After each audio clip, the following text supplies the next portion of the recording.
November 15th, 2007, Port Coquitlam, British Columbia.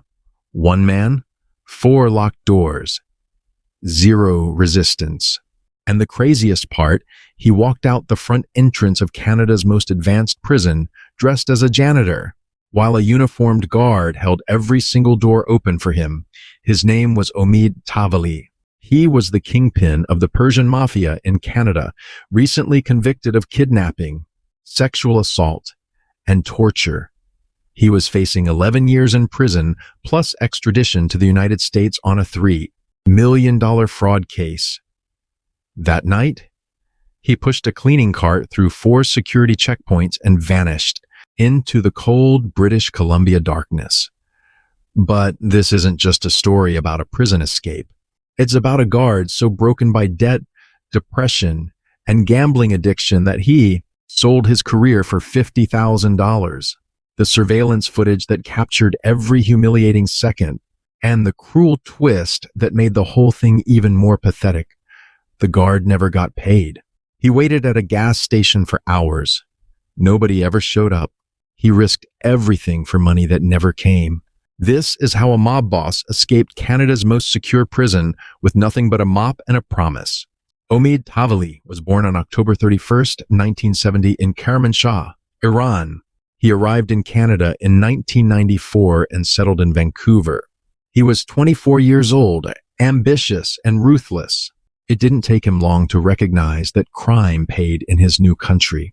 And it didn't take him long to discover he was very good at it. By the early 2000s, the Royal Canadian Mounted Police had identified Tavali as the head of one of the most significant criminal organizations in Western Canada. Dozens of people worked under him, moving cocaine, ecstasy, and other drugs across the country. He lived the life: luxury cars, high-end condos in downtown Vancouver, designer suits tailored to perfection. He styled himself after Nino Brown, the untouchable drug lord from the 1991 movie New Jack City. His crew called him Nino, and he demanded respect like royalty. He carried himself like a man who believed the law would never touch him. In November 2000, he was arrested with his brother-in-law for possession of 3 kilograms of cocaine in a joint operation between the Vancouver police and the RCMP. The case looked airtight, but somehow Tavali was found not guilty. The charges fell apart. He walked free, more confident than ever that he was untouchable. But drugs weren't his only business. From 1999 to 2002, Tavali ran a massive international telemarketing scam from Canada. The operation specifically targeted elderly Americans, the most vulnerable victims he could find. His crew would call retirees and tell them they had won a lottery, but they needed to pay taxes or fees up front to collect their winnings. It was a cruel scheme. Lonely seniors mailed in their savings, believing they were about to become rich. Many of them lost everything. The operation netted over $3 million from hundreds of victims across the United States. The scam was so massive that the FBI eventually issued federal warrants for mail fraud, wire fraud, and telemarketing fraud. On January 30th, 2003, a federal arrest warrant was issued by the United States District Court in California, but Tavali remained safely in Canada, still operating, still untouchable, still believing he was above any law.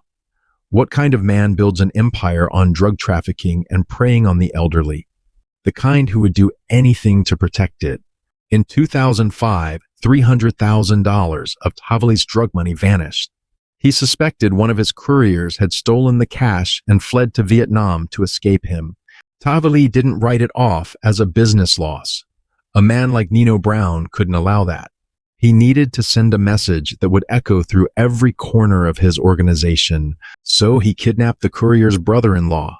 What followed was hours of brutal interrogation in a secret location. Tavali didn't just beat the man, he systematically tortured him. He sexually assaulted him. He demanded to know where the missing money had gone. The victim was eventually released, broken and terrified, certain he was lucky to be alive. But the victim made a choice that would change everything. He went to the police. This single act of extreme violence was the beginning of Tahvili's downfall.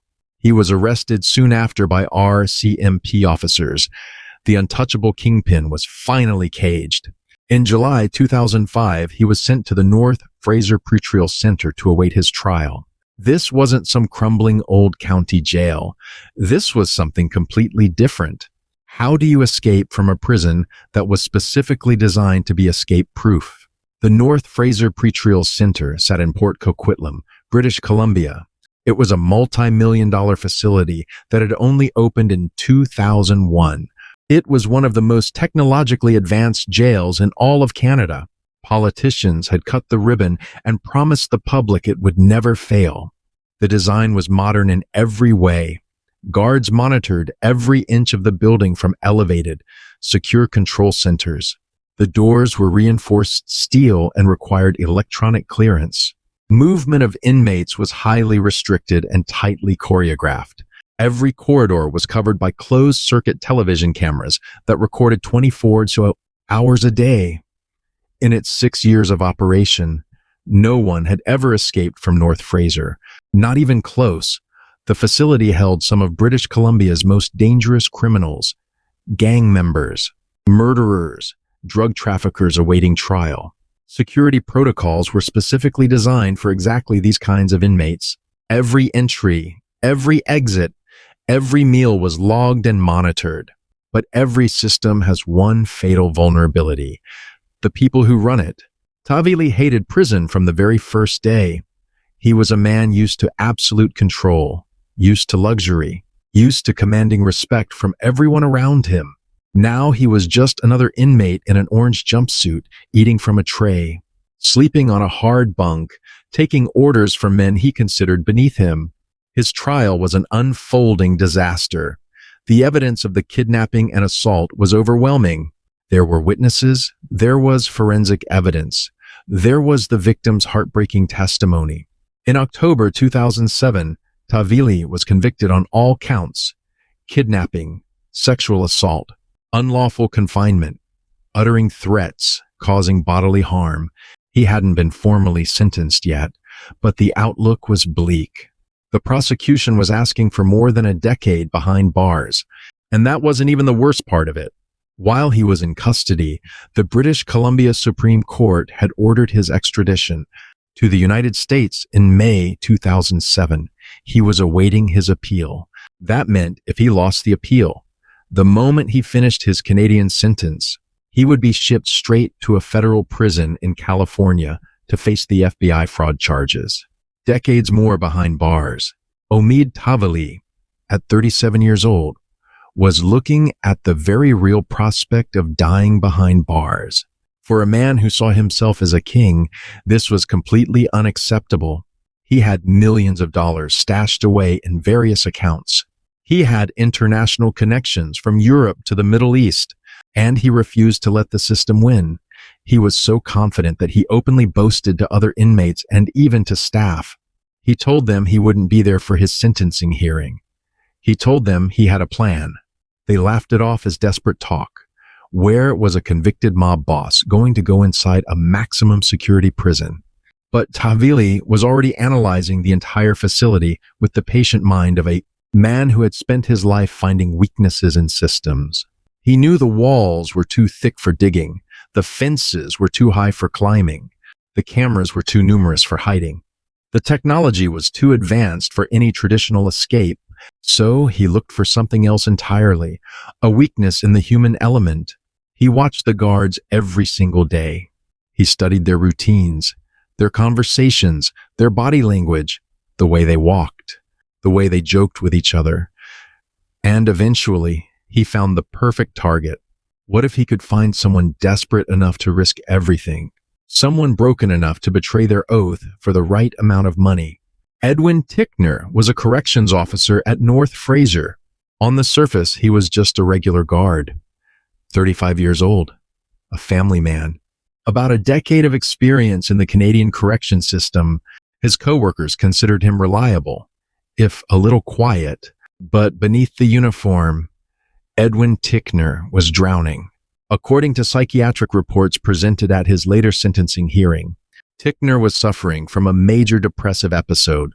The stress of working in a maximum security environment, combined with serious personal and family issues, was crushing him from the inside.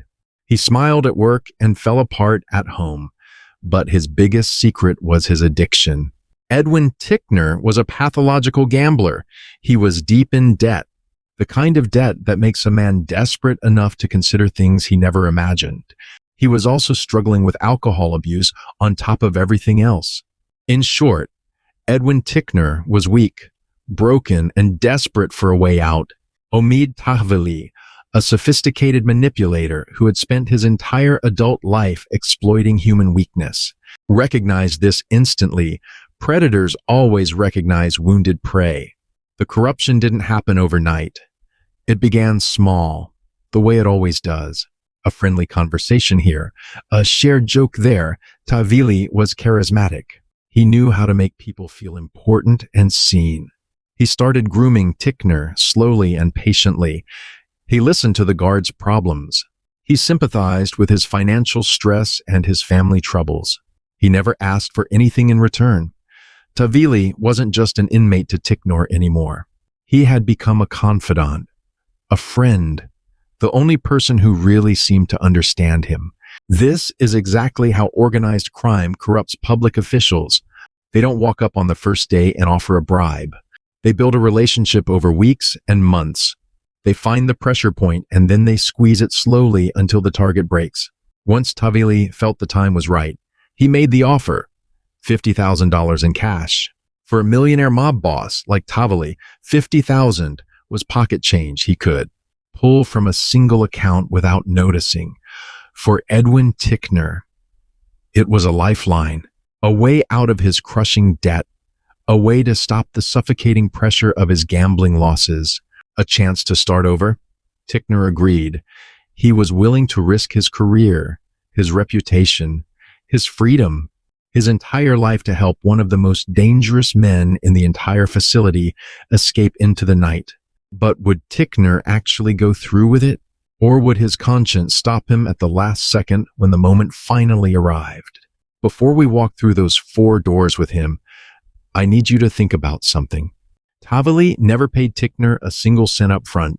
The guard was about to commit the most serious betrayal of his career based purely on a promise from a convicted torturer. Would you trust a mob boss to keep his word? Drop your answer in the comments and subscribe, because what happened at that gas station afterward might be the most pathetic part of the entire story. The plan had to be simple. It had to rely entirely on Edwin Tickner's access and avoid any scrutiny from other guards or the advanced security systems. The solution was brilliant in its sheer audacity. Tahvili would impersonate a janitor. Cleaners moved through the facility constantly throughout the day and night. They pushed their carts through corridors. They emptied trash bin. They mopped floors. They were almost invisible to the staff. Nobody really looked at them. Nobody questioned where they were going. They were part of the background of prison life. On the evening of November 15th, 2007, the plan was set in motion.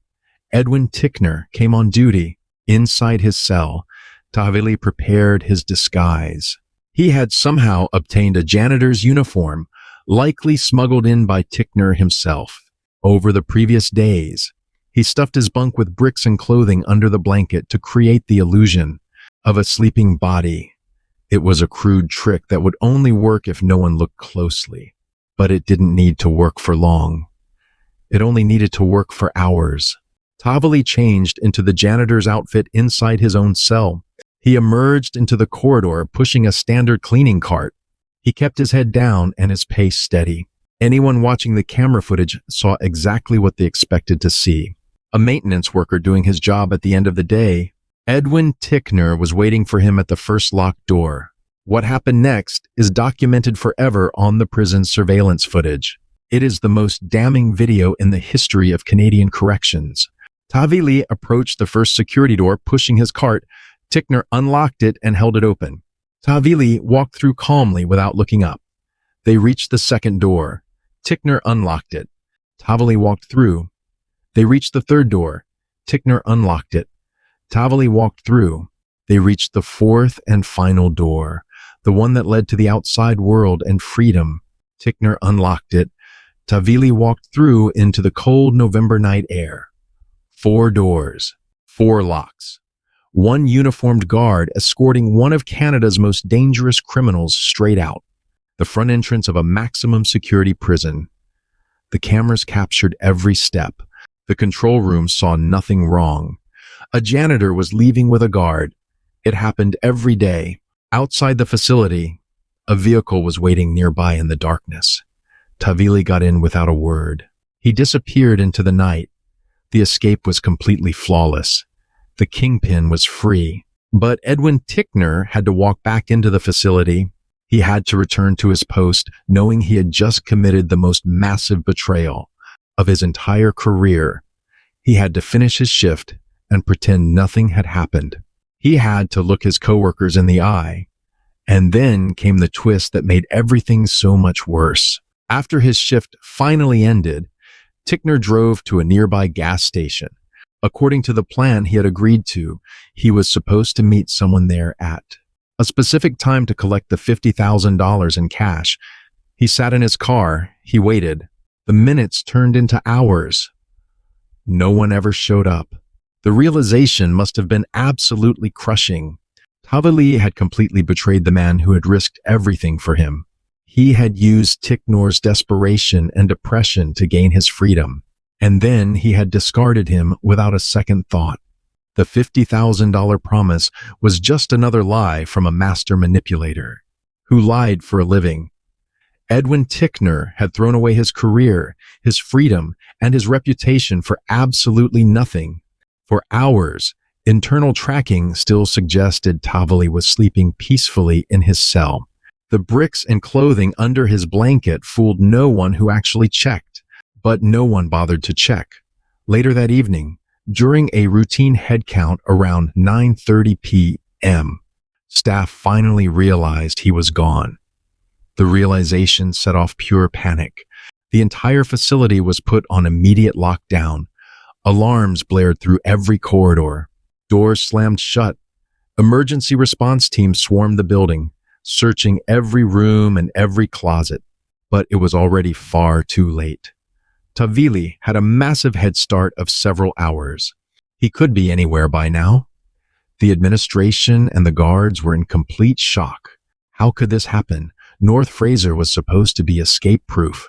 This was the first escape in the prison's entire history, and it involved one of their most high-profile and dangerous inmates. The Royal Canadian Mounted Police were called in immediately. The investigation began by reviewing the closed-circuit television footage from the evening. That's when the full, humiliating truth was revealed to everyone watching. The footage clearly showed Tavili calmly walking through the facility in a janitor's uniform. It showed him pushing his cleaning cart with quiet confidence. And most damningly of all, it showed corrections officer Edwin Tickner leading him every step of the way, unlocking each of the 4 security gates with his own keys, holding the doors open like a doorman at a luxury hotel. It wasn't a security failure. It was pure betrayal. The embarrassment for British Columbia Corrections was catastrophic. It was the first time in the entire history of the organization that a guard had been charged with helping an inmate escape. Public trust in the system was shattered overnight. Newspapers across Canada ran the story for weeks. A massive manhunt was launched for Omid Tavili. Police warned the public that he was extremely dangerous. They knew he had the resources and connections to disappear instantly, forged passports, cash reserves, international safe houses. They were absolutely right to be worried.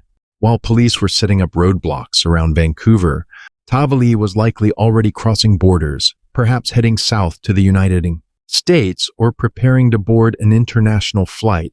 He had hours of head start and a world full of hiding places. The focus of the investigation quickly turned to Edwin Tickner. He was arrested the very next day. Faced with the undeniable evidence of the surveillance footage, Tickner had no choice. He confessed to everything immediately. In April 2008, Edwin Tickner pleaded guilty to obstruction of justice and accepting a bribe. During his sentencing hearing, the full story of his vulnerability came out in painful detail. His lawyer argued that Tavali was a sophisticated manipulator who had carefully exploited Ticknor's weaknesses, his depression, his pathological gambling addiction, his financial desperation, his broken family life. Ticknor apologized in court, expressing genuine remorse for his actions. But the damage was already done. His former colleagues at North Fraser felt angry and betrayed. The integrity of the system they were all supposed to uphold had been compromised by one of their own brothers in uniform. The Crown prosecutor asked for 5 to 10 years in prison. The defense asked for 2 to 3. On August 8, 2008, Edwin Ticknor was sentenced to 3 years and 3 months behind bars. The judge acknowledged that time in prison would be especially hard for a former corrections officer. Ticknor would need to be kept in protective custody, isolated from the general population for his own safety. Other inmates would happily kill a former guard if given the chance. The judge also noted something else that made the whole story even more tragic. He believed Ticknor had never actually received the $50,000 Tavali had promised him, not a single cent. The promise that had made him throw everything away was never paid. The mob boss had walked free without spending $1. While Edwin Ticknor was heading to prison in handcuffs, Omid Tavali was living the high life somewhere in the world. A few weeks after the escape, Tavali was sentenced in absentia to 11 years for the kidnapping and assault charges. It was a meaningless gesture. He would never serve a single day of it. His notoriety only grew. In April 2008, Forbes compiled a list of the world's 10 most wanted fugitives after consulting with law enforcement agencies globally. The list included the most infamous criminals on the planet: Osama bin Laden, the head of Al-Qaeda; Joaquin El Chapo Guzman, the leader of the Sinaloa cartel. And right there among them was Omid Tavali, the Persian mob boss from Vancouver. The international manhunt spanned continents. The FBI still wanted him for the $3 million fraud against elderly Americans. The RCMP wanted him for his escape and his organized crime activities. Interpol issued a red notice requesting his arrest worldwide. He was a ghost being hunted by every major law enforcement agency on Earth. There were rumors and reported sightings everywhere. Some said he had fled to Europe, perhaps Germany or the Netherlands, where he had strong criminal connections in the underworld. But the most prevalent theory was that he had returned to his native Iran. Iran does not have an extradition treaty with Canada or the United States.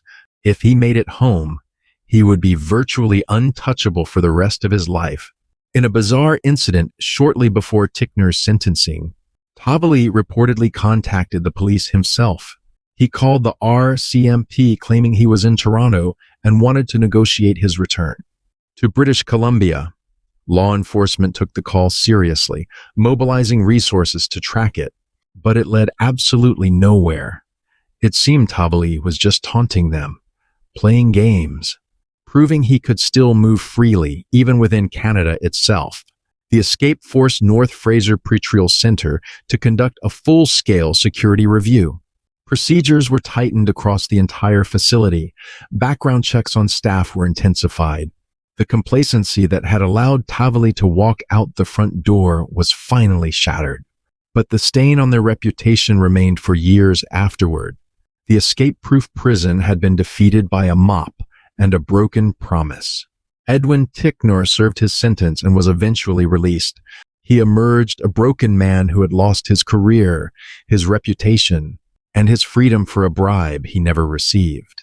He faded into obscurity, just another casualty of Omid Tavali's manipulation. To this day, Omid Tavali remains an international fugitive at large.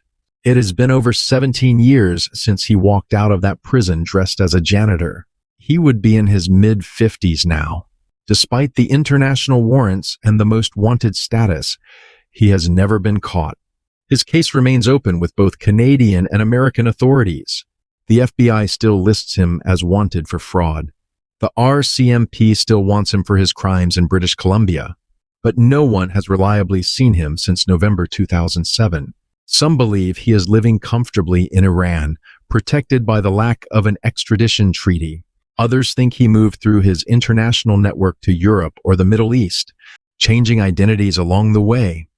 A few even speculate he might be dead, killed by rivals or by his own people. The truth is, no one really knows. Omid Tavali, the Nino Brown of Vancouver, the man who escaped Canada's most advanced prison with a janitor's uniform and a promise he never intended to keep. He remains a ghost, a legend of the underworld, a reminder that no system is ever truly escape-proof when the human element fails. The prison had reinforced steel doors, elevated control centers, cameras covering every single corridor. None of it mattered in the end, because Edwin Ticknor had the keys, and Omid Tavali knew exactly how to take them from him. And that brings us to the end of our story. If you liked it, don't forget to like and subscribe and activate the bell button so you can receive new videos.